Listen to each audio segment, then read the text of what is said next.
누가복음 14장 26절에서 27절까지의 말씀, 제가 가진 성경으로는 신약 성경 120쪽입니다.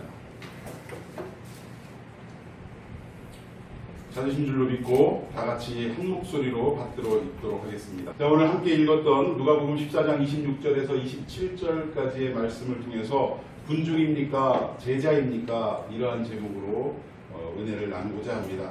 저는 말씀 전하기 전에 이 제목을 통해서도 우리가 알 수 있듯이 우리의 삶이, 우리의 신앙이 군중의 신앙이 아니고, 군중의 삶이 아니고 오직 예수 그리스도의 제자되는 삶이 되기를 예수님의 이름으로 축원해 드리겠습니다. 자, 우리 여러분들 요즘은 뭐 한 사람도 빠짐없이 거의 휴대폰들을 다들 들고 다니실 겁니다. 이 휴대폰 안에는 연락처들이 아주 많이 저장이 돼 있을 거예요. 그리고 특히 젊은 사람들은 전화 연락처 말고도 SNS 친구들이 상당히 많이 있을 것입니다. 뭐 어떤 사람은 뭐 수백 명에서부터 뭐 수천 수만에 이르기까지 친구를 맺은 사람들도 있는 것 같아요. 그런데 실제로 우리가 그 휴대폰 안에 기록되어 있는 연락처에 있는 그 사람들 중에서 실질적으로 우리가 인간관계를 맺고 어떤 친구로서 또는 동료로서 서로 간에 어떤 관계를 맺을 수 있는 사람의 한계는 아무리 많이 연락처가 저장되어 있다 할지라도 150명을 넘기가 어렵다라는 이런 이론이 있어요. 이게 영국의 학자 던바라는 교수가 연구를 해서 조사를 해서 발표한 내용인데, 그러니까 여러분 안에 SNS 친구들이 수천 수만 명이 있다 할지라도 실질적으로 그 사람들과 만나서 대화를 하고 뭔가 인생의 관계를 맺어가는 사람들은 150명을 넘지 않는다라는 것입니다. 그러니까 죽을 때까지 수많은 사람 만나기는 하지만 진정한 내 친구가 되고 내 동료로 여길 수 있는 사람은 실제로는 그렇게 많지가 않다라는 결론이에요. 오늘 예수님은 수많은 사람들이 예수님을 따라다니기 시작했습니다. 그런데 우리 같으면 많은 사람들이 나를 추종하고 나를 좋아해주고 내가 가는 인생의 길에 함께 하겠다라고 따라다닌다면 우리 같으면 정말 기쁠 겁니다. 너무 감사하고 고맙고 참 나 같은 사람을 위해서 저 사람들이 이렇게 따라주고 하나가 되겠다고 하니까 얼마나 좋아요. 그런데 우리 예수님은 당신을 따르는 이 수많은 무리들을, 이 수많은 군중들을 전혀 기뻐하지 않으셨다라는 거예요. 왜 그러셨을까 생각해 보니까 여기 예수님을 따르는 수많은 군중들은 어떤 사람들이었냐면 얼마 전에 물고기 2마리와 보리떡 5개 가지고 남자만 5,000명을 먹이는 기적을 경험을 했던 사람들입니다. 남자들만 5,000명을 먹였다고 하는 것은 여자들과 어린아이들을 포함하면 적어도 2만 명 이상을 먹일 수 있었다라는 거예요. 그런데 그 먹일 수 있었던 동력이 고작 물고기 2마리와 보리떡 5개, 한 소년의 도시락 정도밖에 안 되는, 이걸 가지고 이 수많은 사람들을 먹이는 기적을 일으키는 것을 눈으로 목격했다라는 거예요.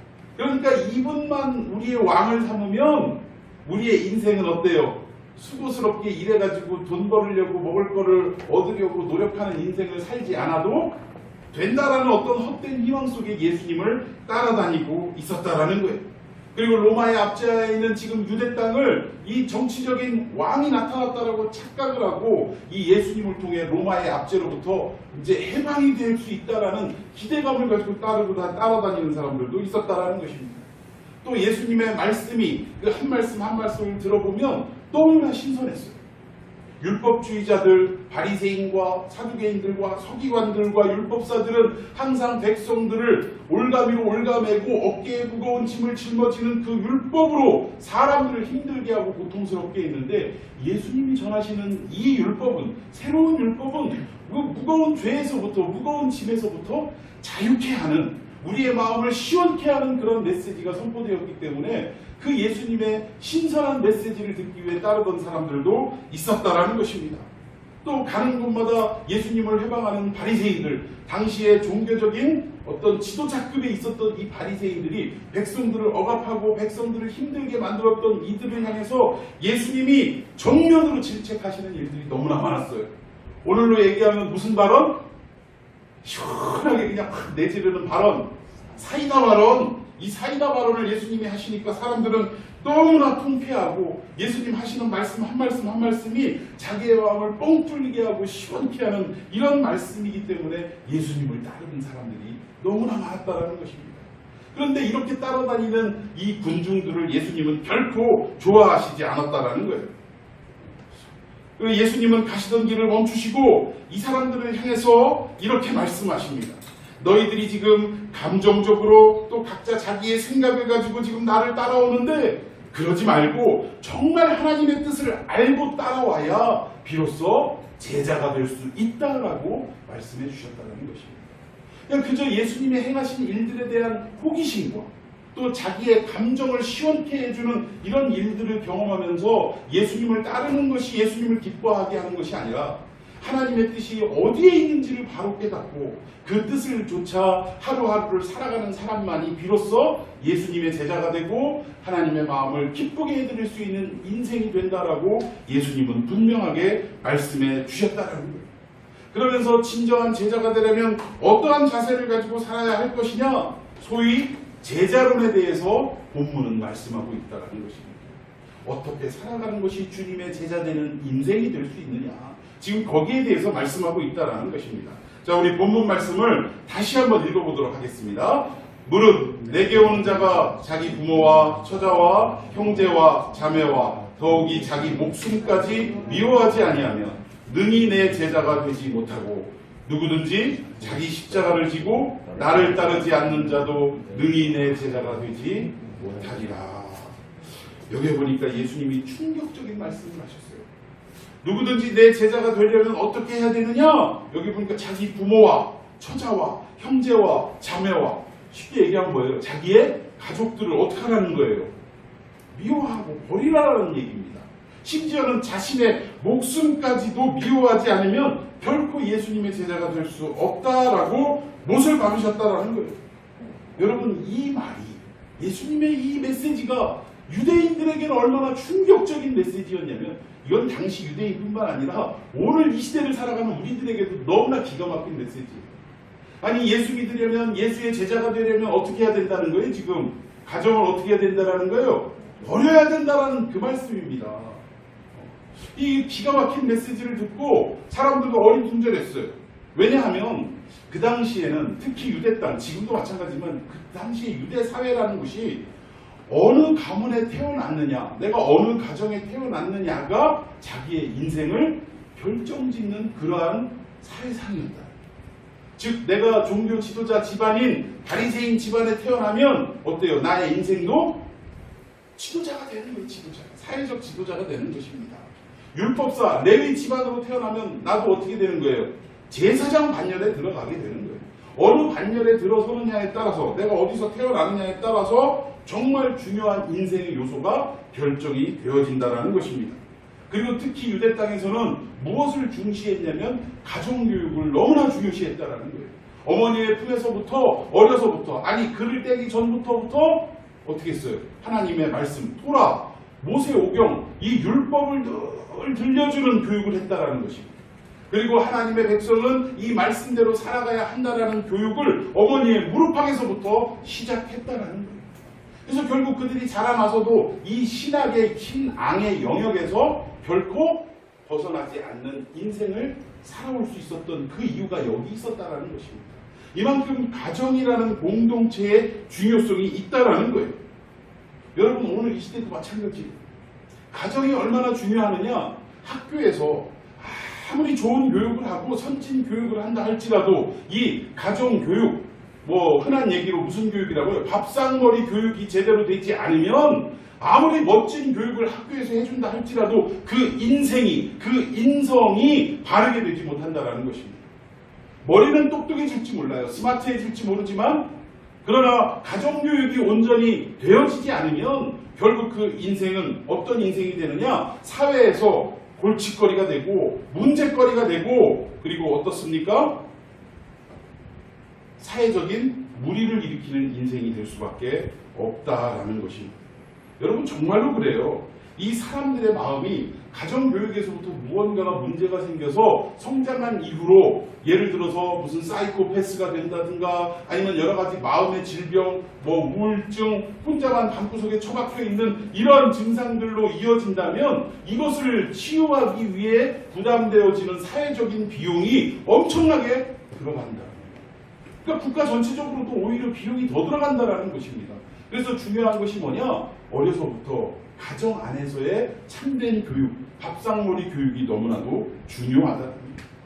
부모님한테 인성을 배웠느냐 안 했느냐에 따라서 그 인생이 달라지고 또 심지어는 성장에서는 내가 어떤 배우자를 만나느냐에 따라서 인생관이 달라진다는 것입니다. 여기 우리 고등학교 학생들이 있는데 여러분들 결혼하려면 아직 멀었죠? 그렇죠? 예, 그렇습니다. 그러나 여러분들이 기도의 많은 제목들 가운데 놓치지 말아야 될 기도의 제목 중에 하나가 아직 내가 결혼할 때는 멀었지만 몇 년 후가 되거나 10년 후가 되거나 뭐 이렇게 될 수밖에 없지만 그러나 지금부터 여러분들이 기도해야 할 것은 뭐냐? 내가 부모를 만나는 것은 나의 자력으로 할 수 있는 일이 아닙니다. 그래요, 안 그래요? 내가 좋은 부모, 인성 좋은 부모님, 학식이 있고 어떤 남들로부터 존경을 받는 위치에 있는 부모님을 만나고 싶다고 만나서요? 그거는 자력으로 될 수 있는 일이 아닙니다. 그러나 여러분들의 배우자를 어떤 배우자를 만나느냐에 따라서 인생이 달라진다면 그렇다면 여러분들은 지금부터 많은 인생의 문제를 놓고 기도하지만 그 중에서도 장차 좋은 배우자를 만나게 해달라는 기도도 여러분들은 병행하셔야 될 줄로 믿습니다. 네, 그냥 말끝에 이쁜 배우자 얻게 해주세요 하지 말고 정말 믿음을 지키고 우리 가정이 하나님의 가정이 될 수 있도록 협력할 수 있는 동역자를 만나게 해주세요. 그런 배우자를 만나게 해주세요 하고 기도하는 여러분들이 되시기를 바랍니다. 이게 중요하다라는 거예요. 그만큼 가정에서의 교육이 너무나도 중요한데도 불구하고 이 가정이라는 공동체가 너무나도 유대인들에게는 없어서는 안 되는 그런 공동체임에도 불구하고 지금 예수님은 어떻게 하라는 거예요? 그 가정을 버리라, 미워하라, 심지어 더 나아가서는 자신의 목숨까지도 미워하라라고 말씀하고 있다라는 것입니다. 그런데 오늘 예수님이 말씀하신 가족들을 버리고 자기 자신의 목숨을 미워하라라는 이 말씀이 과연 문자적인 그대로의 의미일까? 이 얘기예요. 문자적인 의미로 지금 우리 이 시대를 혼잡케 하고 혼란케 만드는 이단이라고 표현하면 참 이단이 서운해할 거예요. 사이비 종파들이 너무나 많이 있습니다. 가정의 그 공동체 틀 안에서 깨고 벗어나서 자기들만이 모여 살고 있는 종교 집단 안에 들어와 함께 먹고 마시고 거하면서 그들이 말하는 잘못된 메시지를 공부하고 나아가서 다른 사람들에게도 전파하도록 훈련을 받는 가까운 예로 뭐가 있습니까? 신천지라든가 또 하나님의 교회라든가 수많은 이단들이 우리 주변에 도사리고 있다는 것입니다. 그러니까 이들은 결국 예수님의 말씀을 어때요? 잘못 해석했다라는 것입니다. 지금 예수님은 정말로 가정을 버리고 나와라 그 말씀을 하시는 의도가 전혀 아닙니다. 그럼 예수님은 어떤 의도로 이 말씀을 하셨느냐? 그 얘기는 어떤 의미냐면 바로 이거예요. 너희들이 그만큼 각오가 되어 있느냐 그 말입니다. 왜냐? 당시에 좀 전에 말씀드린 것처럼 유대의 사회상에는 가족이라는 공동체를 의지하지 않고는 어때요? 살아갈 수 있다 없다? 없다라는 것입니다. 이 가족이라는 공동체가 인생의 전부라고 생각할 만한 아주 중요한 위치에 차지하고 있기 때문에 예수님이 그 가정을 미워해라, 그 가정을 버려라 라고 말씀하는 의도는 정말로 인형 끊고 나와가지고 내 제자가 되라 그 의무가 아니라 이 가정으로부터 너희들의 인생의 좌우가 결정된다라고 생각하는 것이 아니라 오직 하나님의 말씀대로 너희들의 인생이 결정될 수 있다라고 믿을 각오가 되어 있느냐라고 예수님은 말씀하고 있다라는 것입니다. 인간의 방법이 아니라 그 당시의 사회적인 흐름, 사회적인 대세를 따라야 살 수 있다라는 생각이 아니라 오직 하나님의 방법대로 하나님이 공급하심을 따라서 하나님이 채워주신만을 바라보고 나아가는 인생이야말로 진정한 제자가 되는 길이라고 예수님은 말씀하고 있다라는 거예요. 여러분, 제자의 길은 어떻습니까? 세상에서 주는 방식을 기대하고 나아가는 것이 아니라 하나님이 주실 것을 기대하며 살아가는 사람이 참된 제자라는 사실입니다. 여러분 믿습니까? 여러분의 인생이 세상의 대세를 따르는 인생이 돼서는 안 된다는 거예요. 그럼 대세를 안 따르면 뭘 따라야 돼요? 하나님의 대의를 따르는 인생이 돼야 될 줄로 믿습니다. 세상 모든 사람들이 이렇게 행동하니까, 이렇게 살아가니까, 이런 가치관을 가지고 살아가니까 나도 그쯤 해도 괜찮아라고 생각하는 것이 아니라 하나님이 가라사대 성경 말씀에 이렇게 하라라고 했을 때 그 말씀에 의지해서 남들은 다 안 하지만 하나님이 하라 하셨으니 나는 하나님의 말씀대로 순종하는 것이고, 하나님이 하지 말라라고 하신 것은 세상 모든 사람이 다 한다 할지라도 하나님이 명령하셨으니 나는 이 말씀을 의지하고 붙들고 나아간다라고 살아가는 이 사람이야말로 하나님이 보실 때, 우리 주님이 보실 때 진정한 제자라고 인정해 주시는 삶이라는 것입니다. 여러분의 인생이 대세를 따르는 인생이 아니라 대의를 따르는 제자의 인생이 되기를 예수님의 이름으로 축원해 드리겠습니다. 여러분, 광야에서요, 드디어 애굽의 400년 종살이에서 탈출해서 광야에서 살아갈 때 먹을 것이 있었습니까? 없었습니까? 없었어요. 그런데 그 상황 속에서도 하나님은 만나와 메추라기를 내려주시고 또 옷 한 벌과 신발 한 켤레를 가지고도 40년을 유리했지만 그 옷이 헤어지지 않고 신발이 닳아지지 않는 기적을 우리에게 허락해 주셨다는 것입니다. 여러분, 그 하나님이야말로 오늘 이 시대 우리가 믿는 동일한 하나님인 것을 믿으시기를 바랍니다.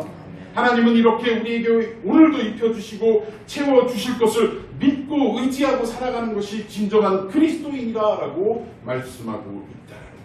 우리가 이것을 반드시 기억해야 될 줄로 믿습니다. 그런데 많은 사람들이, 그리고 교회를 다닌다고 예수님을 믿는다라고 하는 사람들도 이 대의를 따르는 것이 아니라 대세를 따르며 살아가는 경우가 너무나도 많이 있다는 것입니다. 여러분, 우리 공부하는 학생들은 어때요? 성적이 떨어지면 큰일 날 줄 알고 학교에서 늦게 끝났는데도 불구하고 또 어디로 향해 달려갑니까? 어디 가요?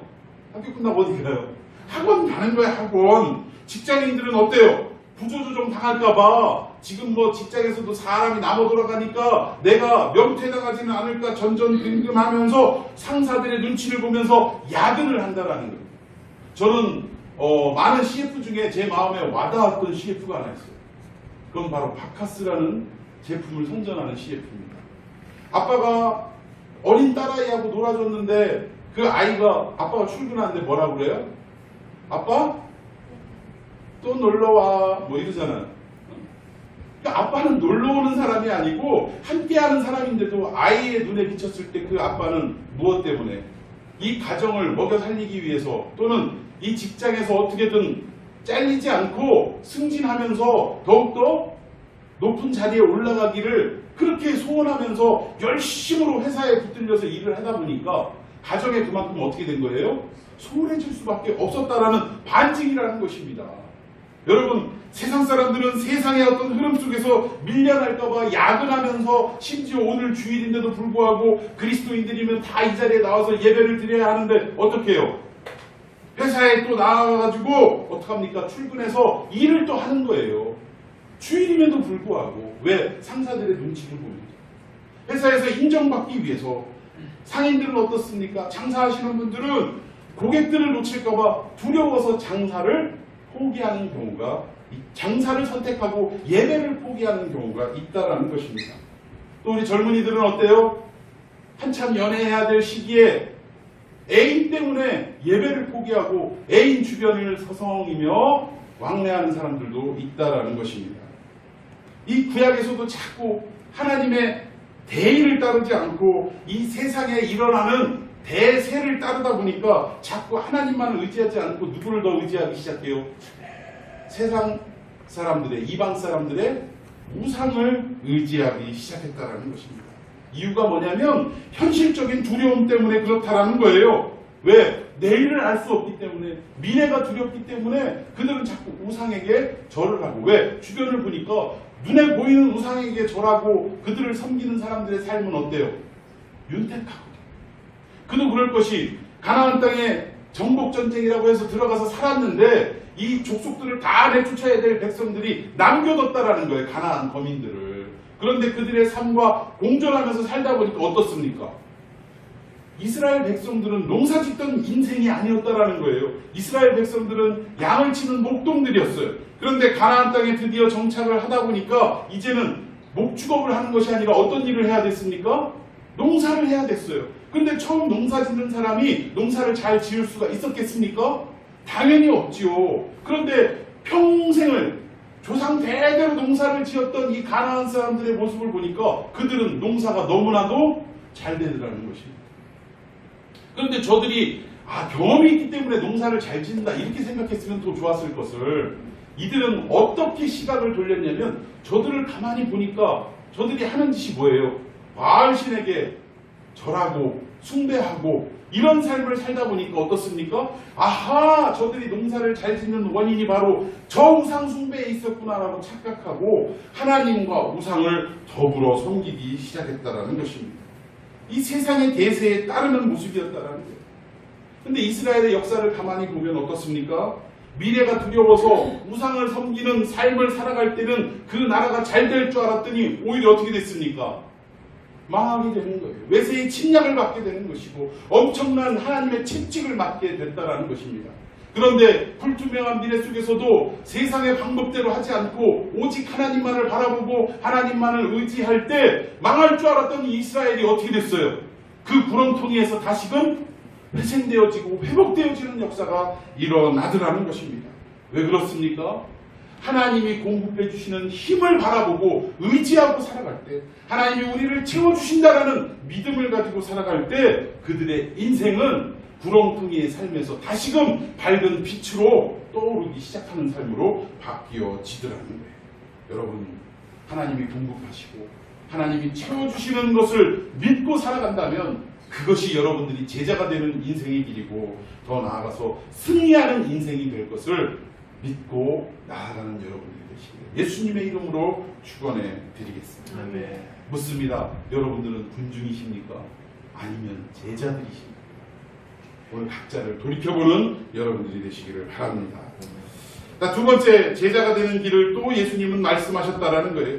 제자의 삶은 하나님이 공급해 주시는 것을 기대하며 살아가는 그러한 삶이다라고 첫 번째 말씀하셨고, 두 번째는 이 제자의 길을 또 말씀하시면서 비유를 들려주셨습니다.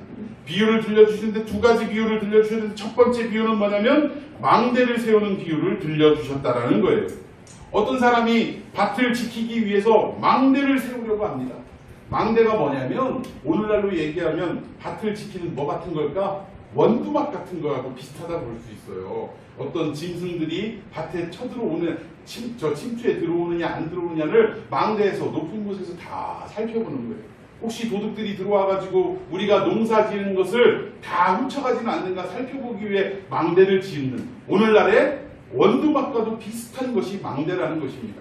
근데 이 망대를 짓기 위해서 가장 중요한 것이 뭐냐라고 물어보셨어요. 예수님. 이 망대를 짓기 위해 뭐가 필요하겠느냐라고 물어보셨는데 많은 사람들이 성경에는 없지만 각자의 대답을 했을 것입니다. 어떤 사람은 돈이 필요합니다. 어떤 사람은 재료를, 이 망대를 지을 재료를 구하는 것이 급선무입니다. 그리고 또 어떤 사람은 재료가 있어도 일할 사람이 없으면 소용이 없으니 일꾼을 확보해야 됩니다. 또 이건 한도 끝도 없이 그냥 일할 게 아니라 봉사 기일을 확정하고 이 일을 먼저 해야 되지 않겠습니까? 설계도를 그려야 됩니다. 여러 가지의 어떤 필요한 것을 사람들은 이야기했다라는 거예요.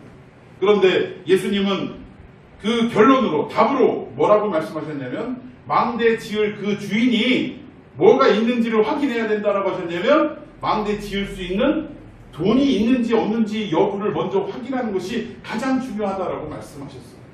무슨 말입니까? 내가 집을 짓는데 이 건물을 짓는데 이 건물을 지을 수 있는 돈이 재물이 있느냐 없느냐를 확인하고 그리고 나서 이 건물을 짓는 것이 중요하다라고 말씀하셨다는 거예요.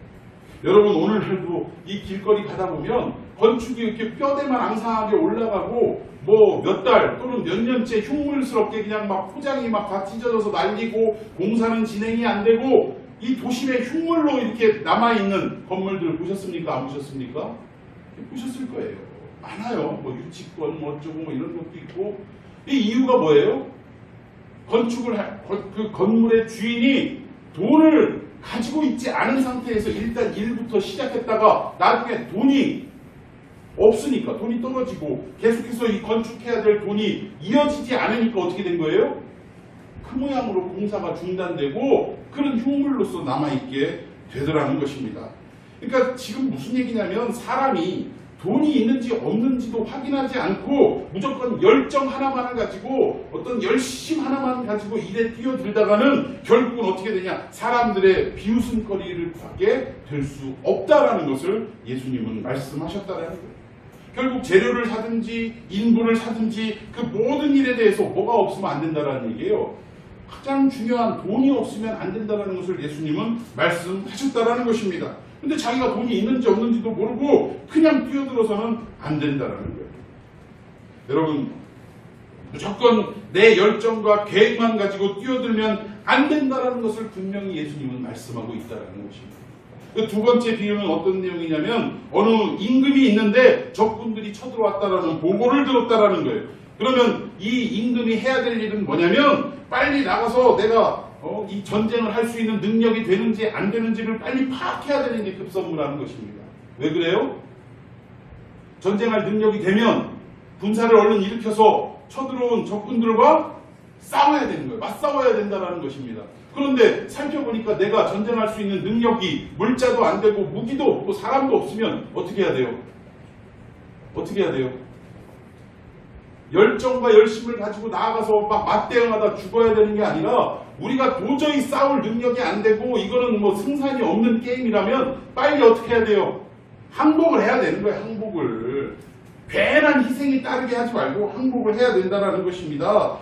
결국은 이 두 가지 다 뭐냐면 왕은 나라를 지키기 위해서 어떤 결정을 해야 되는 것이고 또 이 주인은 밭을 지키기 위해서 어떤 결정을 해야 된다는 공통적인 메시지가 있다는 것입니다.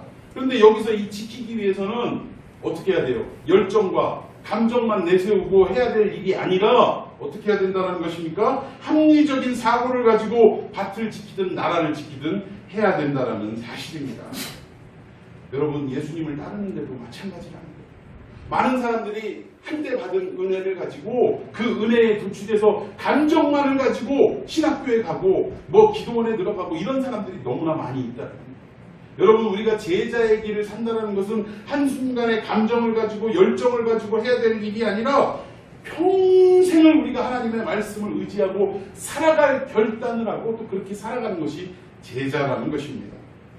많은 부흥회에서 은혜 받았다고 막 신학교 가고 또 기도 삶에 문제가 있어가지고 기도원에 갔는데 기도원 원장이 올라오는 자기를 보면서 너는 사명자여 뭐 이랬다고 해서 신학교를 가고 뭐 이런 사람들이 너무나 많이 있다는 것입니다.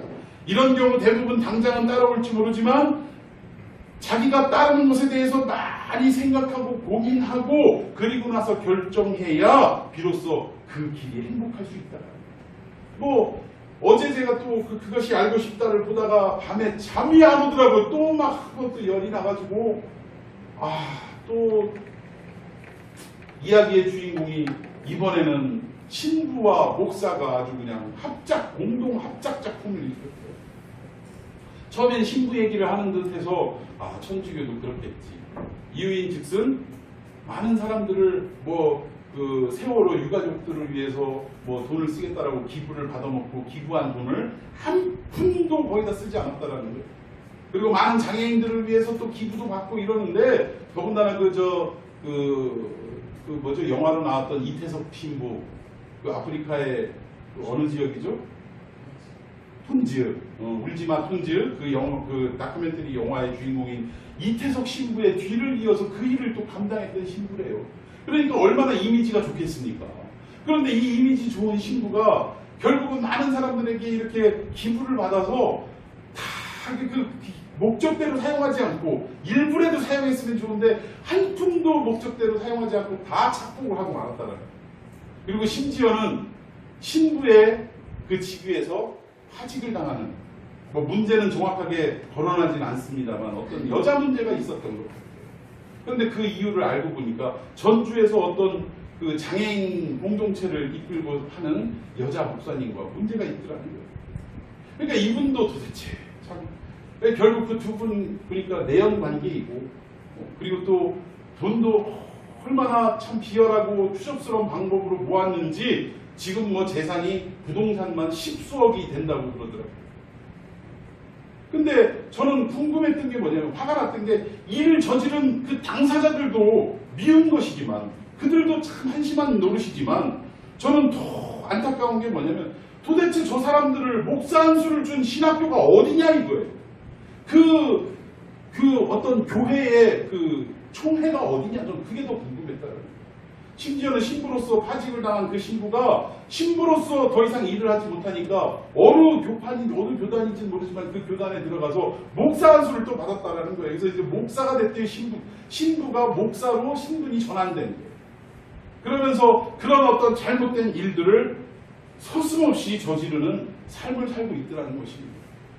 여러분, 감정적으로 그들이 한때 예수를 만났는지는 모르겠어요.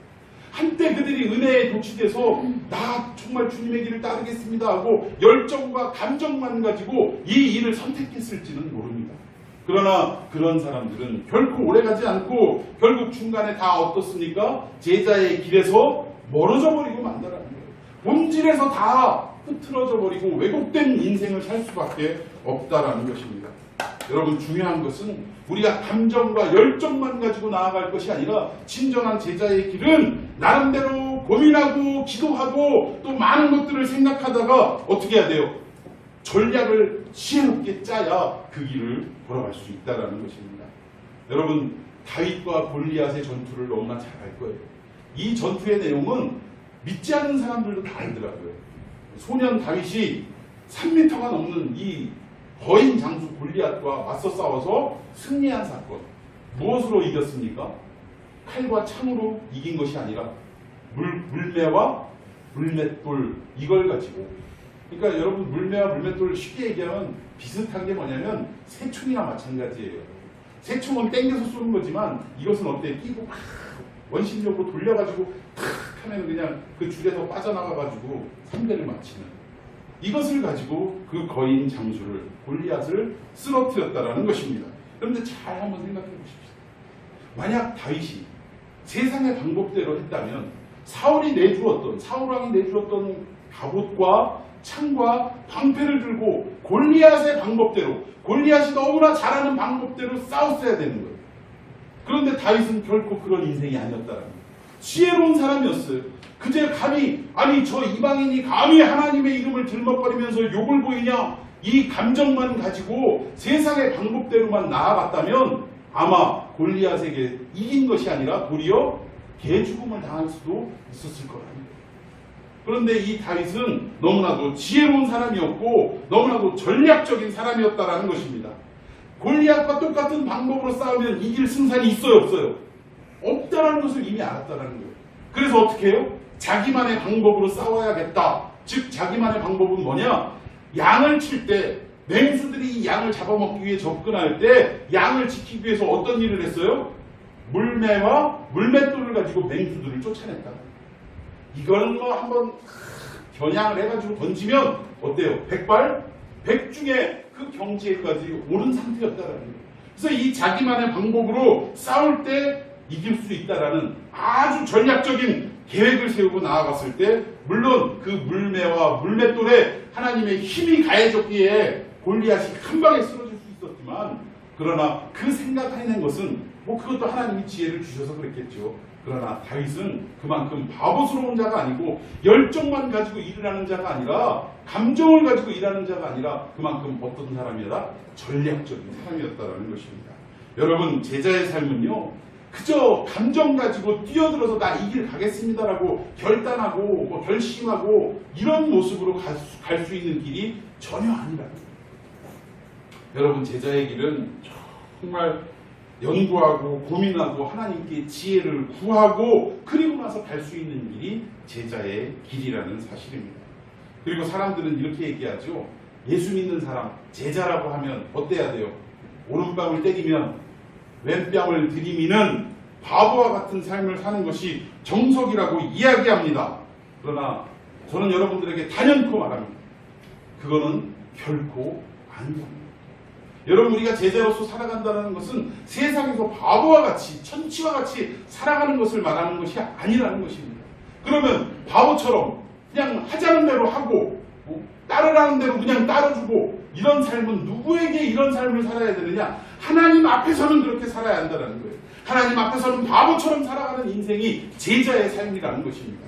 그러나 세상을 향해서는 어떤 삶을 살아야 돼요? 뱀처럼 지혜롭게 전략을 가지고 살아가는 것이 바로 제자의 삶이라는 것입니다.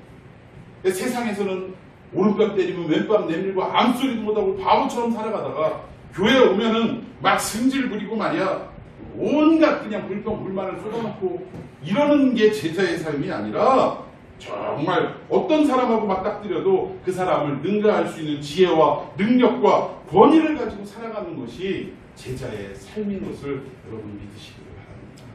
하나님 앞에서만 그저 말씀하시면 이거 내 생각엔 아닌 것 같아도 순종하면 예 그러겠습니다 하고 바보처럼 살아가는 모습, 이것이 진정한 제자의 삶이라는 것입니다. 여러분 자기 고집 하나님 앞에서 부리지 마시고 하나님 말씀 앞에 그저 예 하고 순종하고 이행하는 여러분들의 삶이 되시는, 또 세상 앞에서는 전략을 가지고 지혜롭게 판단하고 지혜롭게 대처하는 그런 전략가가 되시는 삶이 되기를 예수님의 이름으로 축원해 드리겠습니다. 이게 진정한 제자의 삶이라는 거예요.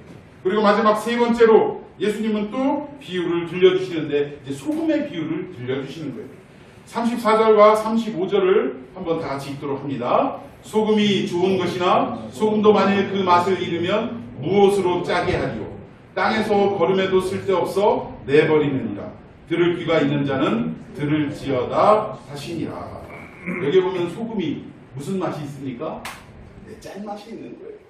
그 짠맛을 가지고 음식에 넣었을 때 간이 어우러져서 맛있는 음식을 효과를 볼 수 있다는 것입니다. 그런데 가장 중요한 이 소금의 맛을 잃어버리면 어떻게 되느냐? 예수님은 뭐라고 말씀하시면 결국 길가에 내다버려서 사람들에게 밟히는 존재밖에 될 수 없다라는 것을 말씀하고 있다라는 것입니다. 여러분 여기 이 말은 어떤 의미냐면 지금 당신을 따르는 많은 군중들, 예수님 좋다고 따라다니는 그 수많은 군중들을 향해 다 소금 같다 이 얘기예요. 너희들은 소금과 같다라고 말씀하는 것입니다. 예수님 하고 연호하면서 따라다니고 예수님을 바라보고 오지만 그러나 저 사람들은 언제 그 맛을 잃고 길바닥에 버려질지 모르는 소금과 같은 존재라는 것을 분명히 말씀하고 있다는 거예요. 그 사람들의 삶은 어때요? 자기에게 조금만 손해가 끼쳐져도 언제든지 즉시 예수님 곁을 떠나갈 수 있는 그런 사람들이었기 때문에 이런 말씀을 하셨다는 것입니다. 그러면서 예수님은 뭐라고 말씀하시냐면 정말 제자가 되려면 어떻게 해야 되느냐? 소금이 짠맛을 잃지 않아야 되는 것처럼 제자는 하나님 나라의 가치, 그러니까 내가 무엇을 하며 살아야 하는지, 내가 누구의 편에 서야 하는지 그 정체성을 지키는 사람이 진정한 제자라고 말씀하시는 그 내용이라는 거예요. 그러니까 제자는요 그냥 군중들처럼 소금이면서도 불구하고 소금의 맛은 전혀 나지 않는 인생이 아니라 이 소금의 그 목적은 어떤 짠 맛을 통해서 음식에 간을 맞추고 또 한 가지가 있습니다. 이 소금의 기능이 뭐예요? 부패하지 않도록, 어떤 물건이 부패하지 않도록 소금으로 염장을 하면, 절여놓으면 이 생선 같은 것도 소금으로 막 간을 해놓으면 절여놓으면 어때요? 썩어요? 안 썩어요? 안 썩는다는 거예요. 즉 소금은 두 가지의 역할이 있어요. 하나는 맛을 내는 역할이 있고 또 한 가지는 썩지 않게 하는 역할이 있다는 것입니다. 이게 소금의 정체성이라는 사실이에요. 그러면 우리의 제자들도, 예수님의 제자들도 이 소금의 정체성처럼 내가 어떤 인생이 돼야 되고 내가 누구의 말씀을 들어야 되고 내가 누구 편에 서야 되며 살아가야 하는지를 그 정체성을 분명하게 알고 살아가야 한다는 것을 말씀하고 있다는 것입니다. 삶의 정체성이 분명한 사람이야말로 진정한 예수 그리스도의 제자가 될 수 있다는 것을 말씀하는 거예요.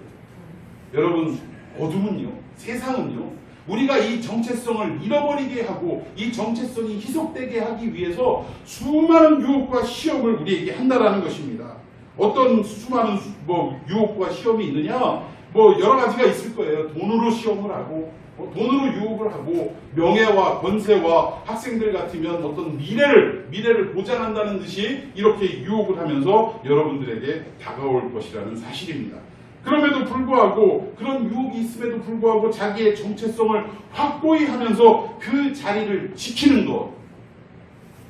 오늘 일요일날 남들은 교회 가고 남들은 산으로 들로 놀러 가는데 오늘 이 일요일날 학교에 나가서 또는 학원에 나가서 또는 도서관에 가서 공부를 하면 너의 미래는 밝아질 것이다 라는 이 세상의 유혹 앞에 흔들리지 않고 아니야 나는 이 소금과 같은 주님의 제자임에 틀림이 없다라고 확신하면서 어떻게 하는 거예요?